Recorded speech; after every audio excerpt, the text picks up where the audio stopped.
Hello बच्चों, आज हम कक्षा 10वीं के एक्सरसाइज 6.4 का सवाल नंबर 4 से बनाना शुरू करेंगे। तो चलिए सवाल नंबर हम 4 से इसकी शुरुआत करते हैं। इसमें बोल रहा है कि यदि दो समरूप त्रिभुजों का क्षेत्रफल बराबर हो तो सिद्ध करें कि वे त्रिभुज सर्वांगसम होते हैं। बोल रहा है कि हमारे पास दो त्रिभुज है जिनका क्षेत्रफल बराबर है, तो हमें क्या सिद्ध करना है कि दोनों त्रिभुज आपस में क्या है, सर्वांगसम है। तो सबसे पहले हम दो त्रिभुज का यहाँ पर चित्र बनाएंगे। मान लीजिए हमारा दो त्रिभुज हो गया,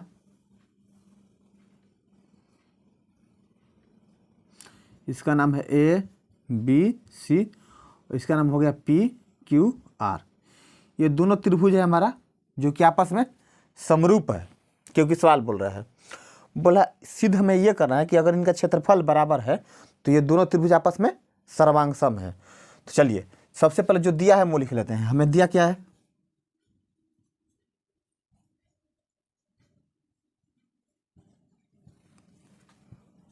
त्रिभुज ए बी सी समरूप त्रिभुज पी क्यू आर। ये दोनों त्रिभुज आपस में समरूप है। तो हमने पढ़ा है प्रमेय 6.6 में कि दो समरूप त्रिभुजों का क्षेत्रफलों का अनुपात उनके संगत भुजाओं के अनुपात के वर्ग के बराबर होता है। तो चलिए हमें सिद्ध क्या करना है, हमें देख लेंगे। तो हमें सिद्ध करना है कि त्रिभुज ए बी सी सर्वांगसम त्रिभुज पी क्यू आर।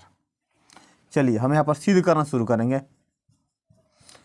सबसे पहले देखिए हमें क्या दिया गया है, त्रिभुज ए बी सी समरूप त्रिभुज पी क्यू आर।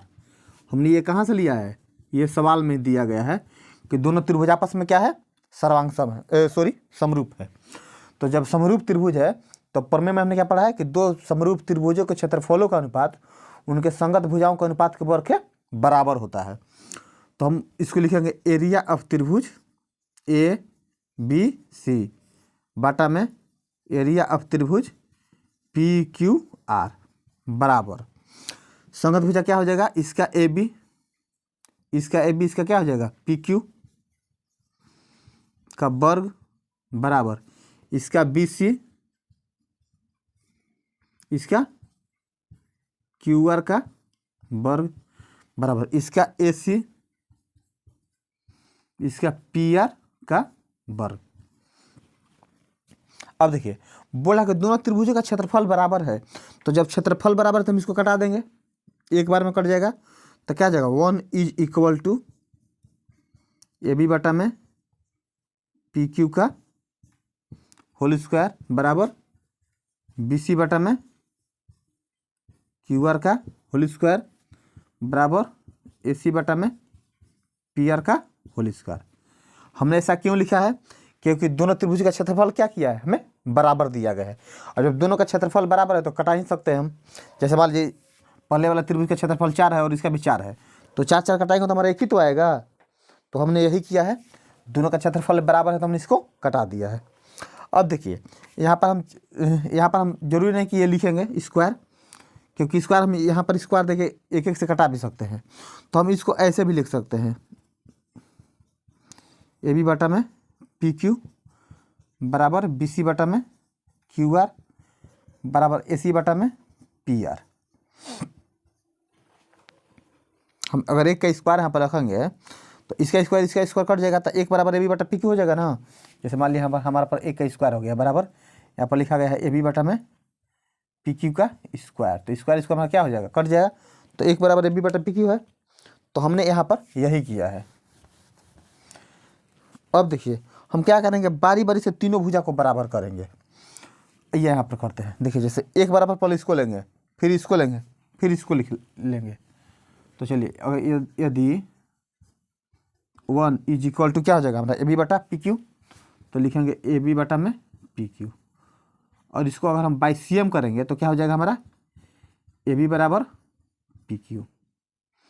फिर अगर एक बार, अब हमें जरूरी नहीं कि बार बार ये लिखे लाइन, यहाँ पर हम डायरेक्ट इसी प्रकार भी लिख सकते हैं, इसी प्रकार हमारा क्या हो जाएगा, BC बराबर QR हो जाएगा, QR हो जाएगा, और AC बराबर PR हो जाएगा,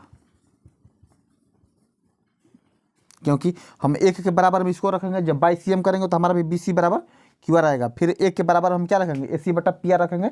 जब बाई CM करेंगे तो AC इक्वल टू PR होगा।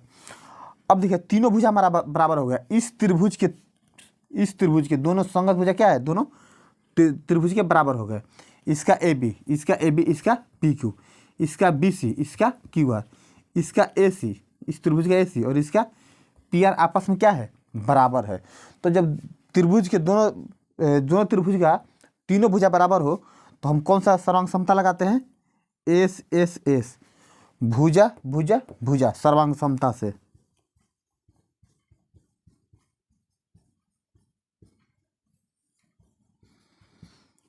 सर्वांग समता से क्या हो जाएगा, त्रिभुज ABC सर्वांग सम त्रिभुज PQR, और हमें यही प्रूफ करना था। तो उम्मीद है कि आपको सवाल समझ में आया होगा। हमने क्या किया, सबसे पहले दोनों त्रिभुज को हमको आपस में पहले ही समरूप दिया गया है और दोनों का क्षेत्रफल भी बराबर है। तो जब दोनों का क्षेत्रफल हमने कटाया तो 1 हो गया। अब 1 के बराबर में हमने बारी बारी से तीनों भुजा को लिया। तो हमने क्या पाया कि दोनों त्रिभुज की जो संगत भुजाएं हैं इस त्रिभुज के संगत भुजा के बराबर है। और जब दो त्रिभुज के सभी भुजाएं बराबर है आपस में तो S सर्वांग समता से मतलब भुजा भुजा भुजा या साइड सर्वांग समता से त्रिभुज ABC सर्वांग सम त्रिभुज PQR। तो उम्मीद है आपको समझ में आया होगा। तो चलिए आप इसको नोट कर लें। अब सवाल नंबर हम 5 को हल करेंगे, जिसमें दिया गया कि एक त्रिभुज ABC की भुजाओं AB, BC और CA के मध्य बिंदु क्रमशः DEF है। DEF तथा त्रिभुज ABC के क्षेत्रफल का अनुपात ज्ञात करें। तो सबसे पहले हम एक त्रिभुज बनाएंगे ABC।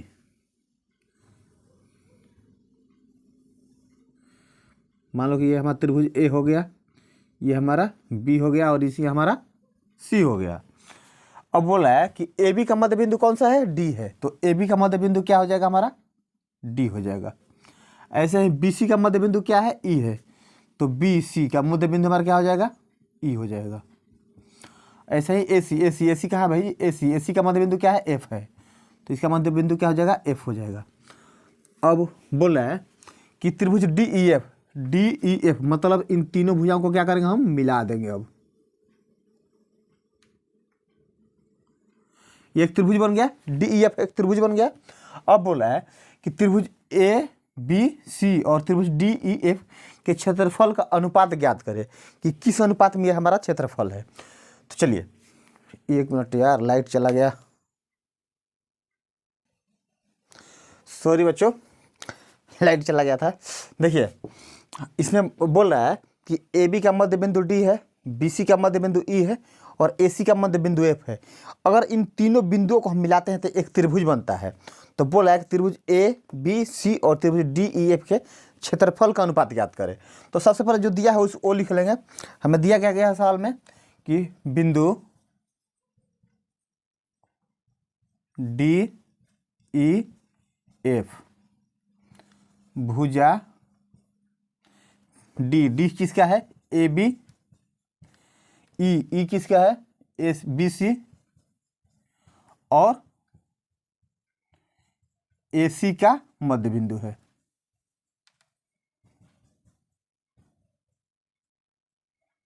AC का मध्य बिंदु है। हमें इसका क्षेत्रफल का अनुपात ज्ञात करना है। तो एक आपने मध्य बिंदु प्रमेय पढ़ा होगा। मध्य बिंदु प्रमेय क्या बोलता है कि किसी त्रिभुज के दो भुजाओं के मध्य बिंदु को मिलाने वाली रेखा तीसरी भुजा के समानांतर तथा इसकी आधी होती है। इसका मतलब क्या हुआ कि जो ये D भुजा है AC का आधा होगा और इसके समानांतर होगा। तो उसके अनुसार अगर हम लिखें तो हम DE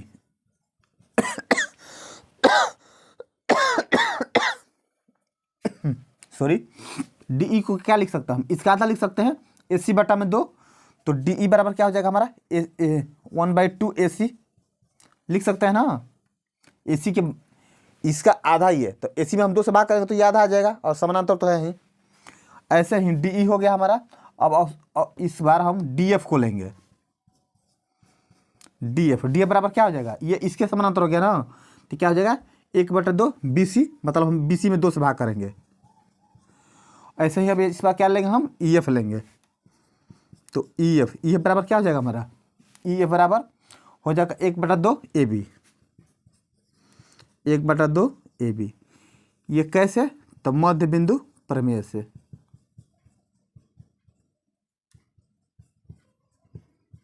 मध्य बिंदु प्रमेय से। अब देखिए इसको थोड़ा हम हल कर रहे हैं, तो DE बराबर 1/2 AC लिखा हुआ है, तो इसको हम DE बटा में AC बराबर 1/2 लिख सकते हैं। ये AC इधर गुणा इधर आएगा तो क्या हो जाएगा, भाग हो जाएगा। ऐसे ही अगर हमारा यहाँ पर DF बराबर 1/2 BC लिखा हुआ है, तो हम इसको DF बटा में BC बराबर 1/2 लिख सकते हैं। यहाँ तक कोई दिक्कत नहीं होना चाहिए। और हम ऐसे ही हम अगर इसको करें, कहाँ इसको हम हल करें जी, चलिए यहीं पर। इसके बाद हम EF हमारा है, तो EF बराबर क्या हो जाएगा, 1/2 AB है, तो हल करेंगे तो क्या हो जाएगा, EF बटा में क्या हो जाएगा हमारा AB बराबर 1/2। इसका मतलब क्या हुआ कि हम इसको DE बटा AC बराबर DF बटा BC बराबर EF बटा में AB बराबर 1/2 लिख सकते हैं। क्यों, क्योंकि तीनों का जो अनुपात है क्या है, 1/2 ही है। अब हमें ये सिद्ध करना है कि इस दोनों के क्षेत्रफल का अनुपात क्या होगा।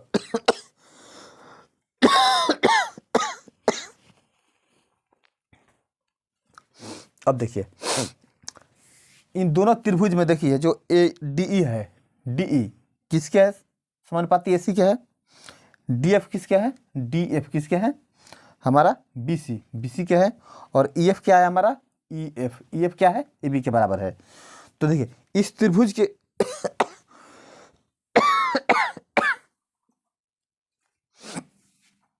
देखिए अब त्रिभुज हम इसको हम त्रिभुज ABC तथा त्रिभुज DEF में, देखिए दोनों त्रिभुज के तीनों भुजा बराबर है, तो क्या हो जाएगा हमारा, ये लाइन हम लिख सकते हैं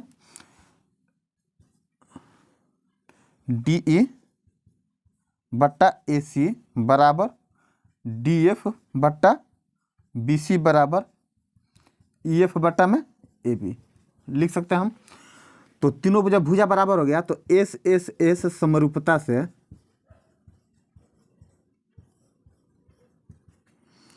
त्रिभुज ABC समरूप त्रिभुज DEF। और जब दोनों त्रिभुज क्षेत्र समरूप हो गया तो दो समरूप त्रिभुज के क्षेत्रफलों का अनुपात उनके संगत भुजाओं के अनुपात के वर्ग के बराबर होता है, हमने प्रमेय में पढ़ा है।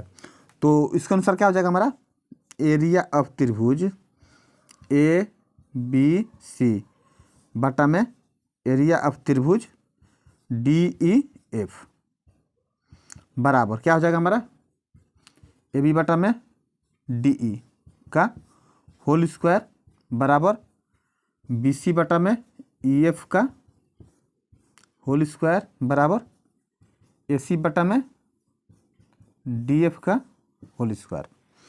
यहाँ तक कोई दिक्कत नहीं होगा आपको। तो चलिए एरिया ऑफ त्रिभुज ABC बटा में एरिया ऑफ त्रिभुज DEF बराबर, अब देखिए AB हमारा है ना, AB का मान कितना है जी, AB बटा DE का मान हमारा क्या है, AB बटा DE कहाँ है हमारा, AB बटा DE, AB सॉरी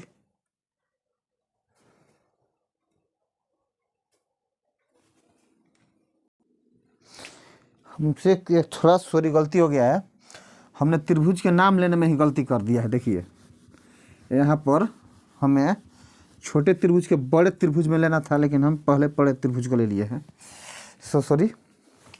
देखिए त्रिभुज क्या हो जाएगा हमारा, DEF समरूप त्रिभुज। अब देखिए हम इसके अनुसार निकालेंगे। डी ई किसके बराबर है, ए सी के बराबर है ना, तो हम क्या लिखा लेंगे, पहले सी लिख लेंगे। अच्छा, इसके बाद D F B C, D F B C के बराबर है, तो इसके बाद ए हो जाएगा, इसके बाद बी हो जाएगा। अब हम इसके अनुसार लिखेंगे, तो देखिए इसके अनुसार लिखेंगे तो क्या हो जाएगा हमारा, एरिया ऑफ त्रिभुज डी ई एफ बटा में एरिया ऑफ त्रिभुज सी ए बी बराबर क्या हो जाएगा, डी ई बटा में सी ए का होल स्क्वायर बराबर ई एफ, ये ई एफ बटा में ए बी का होल स्क्वायर बराबर हो जाएगा डी एफ बटा में सी बी का होल स्क्वायर। इट मीन्स क्या हो जाएगा हमारा, एरिया ऑफ त्रिभुज डी ई एफ बटा में एरिया ऑफ त्रिभुज सी ए बी बराबर डी ई बटा सी ए, डी ई बटा सी ए, डी ई बटा सी ए का है जी हमारा, डी ई बटा सी ए चाहे ए सी क्या है, 1/2 है, तो 1/2 का क्या करेंगे हम, वर्ग कर देंगे, तो क्या हो जाएगा हमारा, एरिया ऑफ त्रिभुज डी ई एफ बटा में एरिया ऑफ त्रिभुज सी ए बी, नाम का सिर्फ फर्क है और कुछ नहीं है, त्रिभुज हमारा वही है, बराबर क्या हो जाएगा 1/4, मतलब हमारा क्या हो जाएगा, क्षेत्रफल का अनुपात इसका 1/4, यही हमारा क्या हो जाएगा, आंसर हो जाएगा। थोड़ा यहाँ पर हम नाम लेने में हमारा मिस्टेक हो गया था। अच्छा, हमें इसके कंपेयर में नाम लेना होता है, तो उम्मीद है कि सवाल आपको समझ में आया होगा। अच्छा, तो चलिए आप इसको नोट कर लें। अब हम सवाल नंबर 6 को हल करेंगे, जिसमें दिया गया है कि सिद्ध करें कि दो समरूप त्रिभुजों के क्षेत्रफलों का अनुपात इनकी संगत माध्यिकाओं का अनुपात का वर्ग होता है। मतलब कि हमारे पास मान लीजिए 2 त्रिभुज है, एक हमारा ये त्रिभुज हो गया और एक हमारे पास ये त्रिभुज हो गया। थोड़ा त्रिभुज का हमारा भुजा बराबर नहीं बन पा रहा है, आप स्केल से बनाना आपका सुंदर बनेगा। इसका नाम हमने मान लिया कि ए बी सी, तो इसका नाम पी क्यू आर है। माध्यिका बोला है, तो इस एंगल से हम यहाँ पर एक माध्यिका डाल रहे हैं जिसका नाम हम डी दे रहे हैं, और इसका से हम यहाँ पर एक माध्यिका डाल जिसका नाम हम एस दे रहे हैं। तो बोला है कि जो सिद्ध कीजिए कि समरूप त्रिभुज के क्षेत्रफलों का अनुपात, दोनों अगर समरूप त्रिभुज है, दोनों दिया गया है कि त्रिभुज ए बी सी समरूप त्रिभुज पी क्यू आर दिया गया है, इसमें बोला है कि इन दोनों के क्षेत्रफल का अनुपात है, सिद्ध कीजिए कि इनके संगत माध्यिका के वर्ग के अनुपात के वर्ग के बराबर होता है। इसमें तो देखिए सबसे पहले जो दिया गया है उसको हम लिख लेंगे। दिया गया है, कॉपी लिखने का प्रॉपर यही तरीका होना चाहिए। दिया गया है त्रिभुज ए बी सी समरूप त्रिभुज पी क्यू आर, दोनों त्रिभुज आपस में समरूप है। तो जब दो त्रिभुज आपस में समरूप हो तो उसको संगत भुजाएं बराबर होती है तथा संगत कोण बराबर होते हैं। तो देखिए संगत भुजा तो क्या हो जाएगा हमारा, ए बी बटा में पी क्यू बराबर बी सी बटा में क्यू आर बराबर ए सी बटा में पी आर होगा। ये तो होगा ही, साथ ही साथ क्या हो जाएगा, कोण ए कोण पी के बराबर हो जाएगा, कोण बी बराबर कोण क्यू हो जाएगा, और कोण सी बराबर कोण आर हो जाएगा। इतना तो दो समरूप त्रिभुज होने में इतना तो हमें फायदा होता है कि इतना कुछ हमें मिल जाता है। अब देखिए हम क्या करेंगे, इसमें से दो को लेकर चलेंगे हम। एक हमारा हो जाएगा ए बी बटा में पी क्यू बराबर बी सी बटा में क्यू आर। ये हमें दिया गया है सवाल में पहले से, हमने इसमें कुछ अपने से किया नहीं है, ये सवाल में दिया गया है। अब जब दो भुजा बराबर हो तो हम अब देखिए इसको हम कोशिश करेंगे ना, जैसे ये कोण इसके बराबर है तो इसमें तो दो भाग है, एक ये प्रॉपर कोण बच जा रहा है, एक और ये प्रॉपर कोण बच जा रहा है, एक बच रहा है और एक ये बच रहा है। तो हम चाहेंगे कि इस त्रिभुज को समरूप कर दे आपस में, या ये दोनों त्रिभुज के आपस में हम समरूप सिद्ध कर दे, ताकि इस भुजा, जैसे ये दो भुजा तो हमें मिल गया है, एक भुजा में चाहिए या तो एक भुजा को हम पाने के लिए क्या करेंगे, दोनों को समरूप सिद्ध करने की कोशिश करेंगे। तो ए बी बटा पी क्यू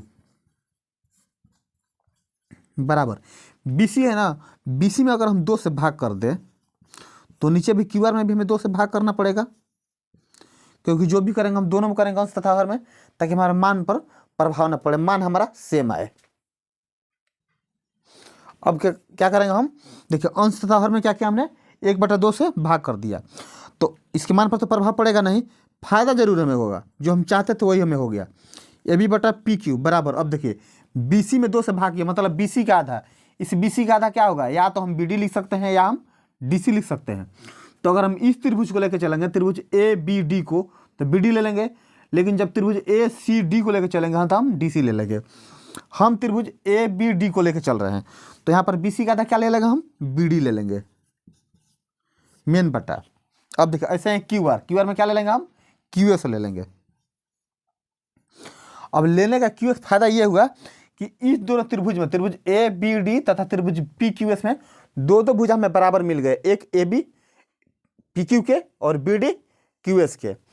अब देखिए इसको हम क्या करेंगे, अब चलेंगे हम त्रिभुज ए बी डी तथा त्रिभुज पी क्यू एस में क्या क्या मिला है हमें, ये तो एक मिल गया है, ए बी बटा में पी क्यू बराबर बी डी बटा में क्यू एस, ये हमने सिद्ध किया है।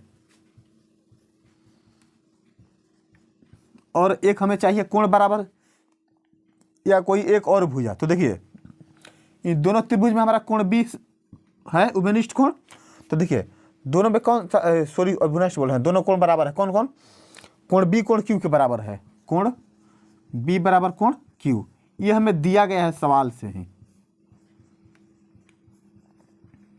तो किसी त्रिभुज का अगर 2 भुजा और एक कोण बराबर है तो त्रिभुज क्या होता है, समरूप हो जाता है। तो क्या लिखेंगे, एस ए एस समरूपता से, एस ए एस समरूपता से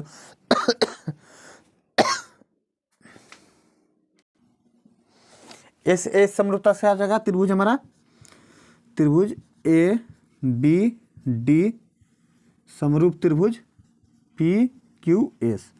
और जब 2 समरूप त्रिभुज हो जाएंगे तो उनसे संगत भुजा का अनुपात क्या होगा, बराबर होगा। तो क्या लिख सकते हैं हम इसको, ए बी बटा में पी क्यू बराबर बी डी बटा में क्यू एस बराबर ए डी बटा में पी एस, इतना हम लिख सकते हैं। अब चूंकि हमें इसको बराबर करना है, तो इसको बराबर करना था, क्या लिखेंगे, एक हमने पढ़ा है प्रमेय है 6.6 शायद, एरिया ऑफ त्रिभुज ए बी डी बटा में एरिया ऑफ त्रिभुज पी क्यू एस।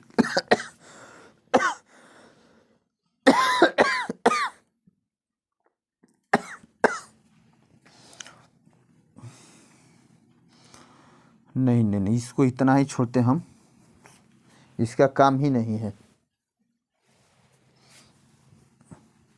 हमें सिर्फ इसका इतना सा काम है। अब देखिए हम क्या करेंगे, त्रिभुज पी क्यू आर में चलेंगे, त्रिभुज पी क्यू आर, सॉरी पता ना आज क्या हो गया है, त्रिभुज ए बी सी तथा त्रिभुज पी क्यू आर, ये दोनों त्रिभुज हमें पहले से समरूप दिया गया है। तो हम इसको लिख सकते हैं एरिया ऑफ त्रिभुज ए बी सी बटा में एरिया ऑफ त्रिभुज पी क्यू आर बराबर क्या हो जाएगा हमारा, ए बी बटा में पी क्यू का होल स्क्वायर और बराबर बी सी बटा में क्यू आर का होल स्क्वायर बराबर ए सी बटा में पी आर का होल स्क्वायर।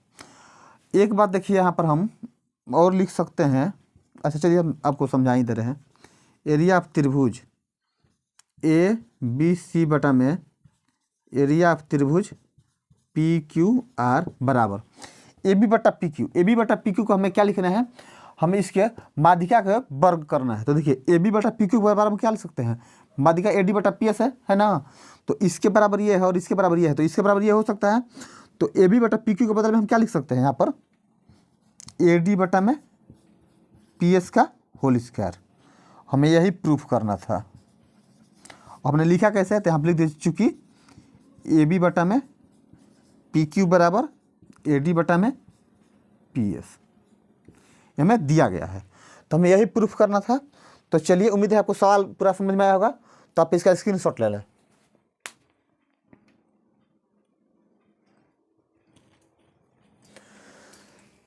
आज हमने एक्सरसाइज 6.4 का सवाल नंबर 4, 5 और 6 को हल किया।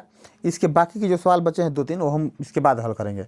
आज थोड़ा हमारा वीडियो बनाने में भी थोड़ा परेशानी हुई, क्योंकि बार बार वीडियो हमारा डिस्टर्ब हो जा रहा है। तो हो सकता है आपको कुछ क्वालिटी में प्रॉब्लम आए, तो थोड़ा एडजस्ट कर लीजिएगा। कोशिश किए हैं कि अच्छा से हो जाए। तो आज के लिए बस हम इतना ही रखते हैं। नेक्स्ट टाइम आपसे मिलते हैं, तब तक के लिए धन्यवाद।